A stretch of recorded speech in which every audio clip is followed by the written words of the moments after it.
Bonjour à tous et bienvenue dans une nouvelle émission 100% Quintet. On parle tout de suite de la Qualif 2 du Prix d'Amérique Races the Turf qui se disputera dimanche à Vincennes. C'est le prix de Bourbonnais, du Bourbonnais, une épreuve longue de 2850 mètres qui est évidemment réservée aux meilleurs trotteurs du moment et qui va permettre à 3 d'entre eux d'obtenir, si ce n'est pas déjà fait, leur billet qualificatif pour le jour J, pour le dernier dimanche de janvier. Donc une épreuve très importante avec 16 partants que je vous propose tout de suite de détailler.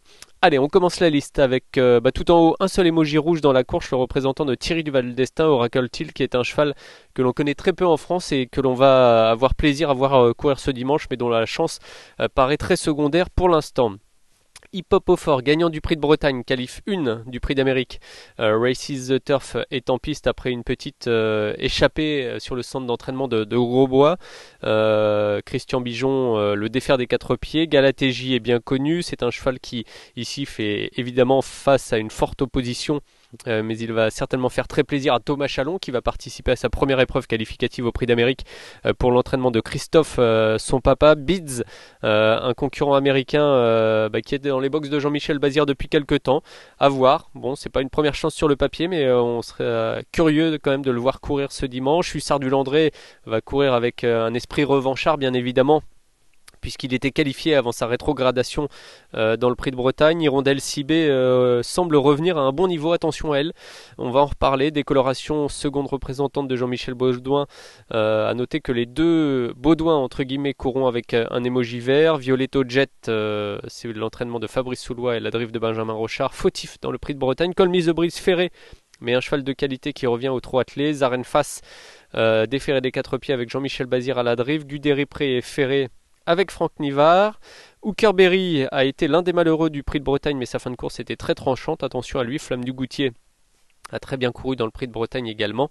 Delia du Pomereux est en piste, plaqué des quatre pieds. Étonnant est en piste, Ferré, quant à lui, pour son retour à Vincennes.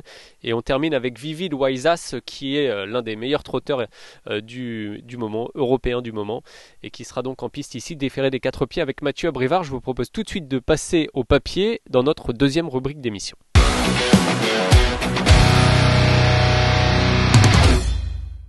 Et on commence tout de suite avec le dernier cité, Vivid Waisas, qui sera mon favori pour cette course. Alors c'est une course extrêmement ouverte, je préfère vous prévenir. Vivid Waisas a les moyens d'être placé parmi les favoris. Est-ce que c'est un vainqueur sûr pour autant? Je ne pense pas, mais il fait partie des bases de la course en revanche, et encore base potentielle, parce qu'on peut, selon ses choix et ses convictions, en placer beaucoup dans ses bases.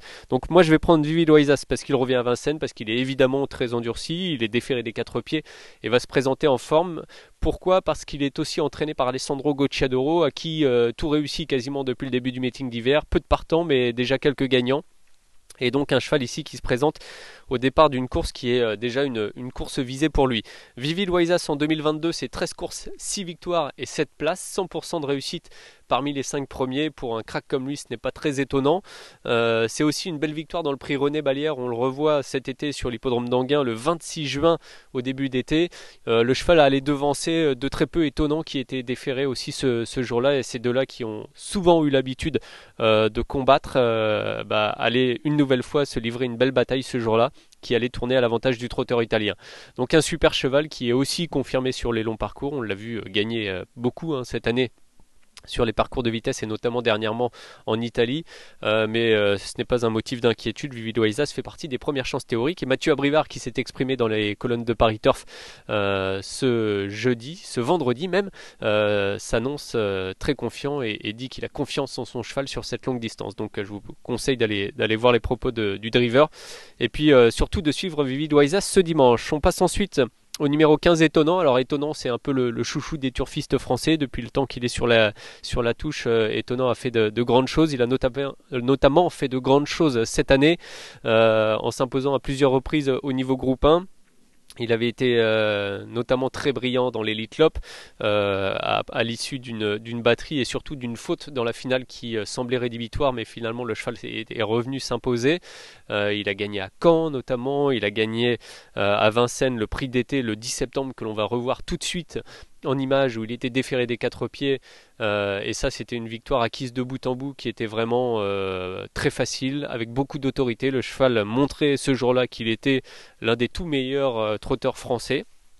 Et depuis, le cheval a été faire un petit tour aux États-Unis, à Yonkers, dans la banlieue de New York, pour courir l'International Trot sur une piste de 800 mètres qui vraiment n'était pas fait pour le servir. Le cheval n'avait pas démérité, mais ça s'était pas bien passé. J'étais présent ce jour-là et je peux vous dire qu'il y avait beaucoup de déceptions dans le clan de Richard Westerink et d'Anthony Barrier, mais en tout cas, le cheval est bien rentré, il s'est bien entraîné. Richard Westerink en a parlé à Samuel Marchesso cette semaine dans les colonnes du journal Paris Turf. Et surtout étonnant, et le tenant du titre. Et ça, on va le revoir en image. L'année dernière, étonnant s'est offert le luxe de devancer FaceTime Bourbon à la lutte dans ce prix du Bourbonnais. Ce qui n'est évidemment pas donné à tout le monde. Alors oui, étonnant court ferré cette saison, mais pour tout ce qu'il a réalisé depuis ses débuts, et notamment depuis un an, je pense qu'on a on doit lui faire une belle place dans un pronostic. Bon, en tout cas, il fera partie de mes favoris. Alors après, c'est vraiment une affaire d'impression. Il y a beaucoup de chevaux qui me plaisent énormément.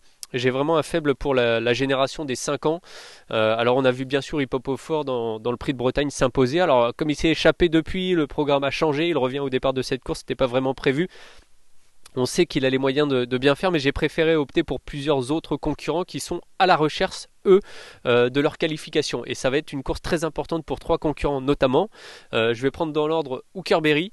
Hookerberry, c'est le représentant de Jean-Michel Bazir qui est drivé par Nicolas Bazir, 6e dans le Prix de Bretagne le 20 novembre, que l'on va tout de suite revoir en image. Donc c'est la casaque rose et noire de Michel Aladenise qui est plutôt dans la seconde moitié du peloton à la sortie du dernier tournant. Le cheval va reculer beaucoup derrière quelques concurrents pour finalement progresser tout à l'extérieur à gauche de l'image dans la ligne droite et tracer une fin de course vraiment très très intéressante. C'était en quelque sorte, je ne sais pas si on peut dire le gagnant moral, mais en tout cas, je pense que c'était l'une des très bonnes notes de ce prix de Bretagne.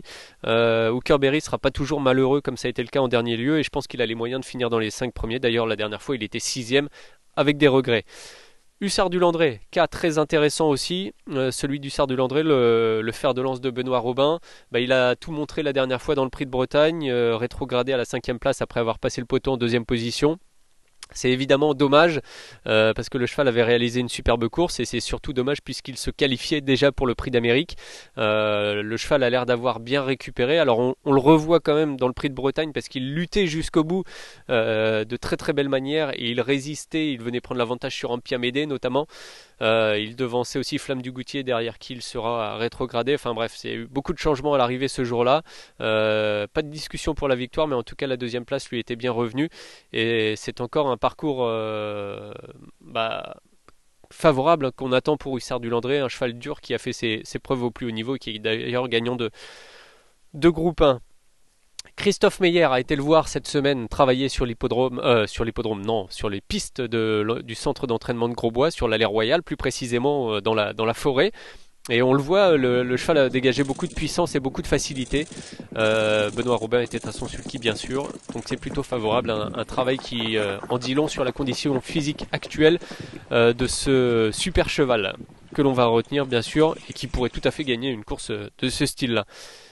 Et pour la 5e place, alors j'ai pris ce que je vais considérer comme un risque en plaçant Hirondelle Cibé dans ma sélection. Pourquoi ? Parce que c'est une jument qui a un niveau très élevé lorsqu'elle est au top de sa condition. Elle s'est classée 2e de Calgary Games, qui va recourir d'ailleurs le 14 décembre sur l'hippodrome de Solvalla, le champion suédois.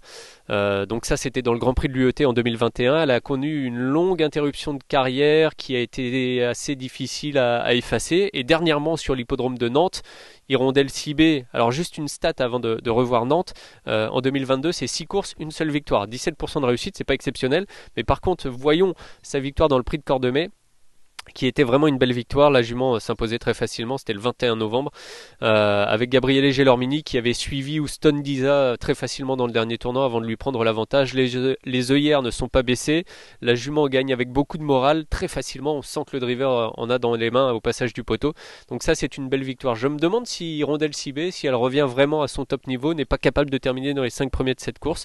C'est ce que je pense en tout cas. Donc je vais lui faire une place dans le quintet. C'est Louis Baudouin qui lui sera associé et elle sera bien évidemment déférée des 4 pieds. Donc course très importante pour elle puisqu'elle n'aura pas beaucoup l'occasion de se qualifier pour le Prix d'Amérique. Et là, en terminant dans les 3 premiers, elle pourrait parvenir à ses fins. Mes principaux regrets, il y en a beaucoup. Alors évidemment, Hip Hop au Fort, je ne l'ai pas cité, mais c'est un cheval qui est tout à fait capable de bien figurer. Attention à Guderipré, hein, c'est un super cheval qui a montré beaucoup de bonnes choses par le passé. Flamme du Goutier, évidemment. Je ne suis pas vraiment spécialement confiant avec Beads, mais par contre, je me méfie aussi de Colmise de Brise qui revient aux 3 attelés. Bref, vous l'aurez compris, c'est une course très intéressante qui s'annonce ce dimanche à Vincennes. Et d'ailleurs, je vous propose tout de suite de faire le bilan de cette émission dans notre dernière rubrique, le Notre Choix.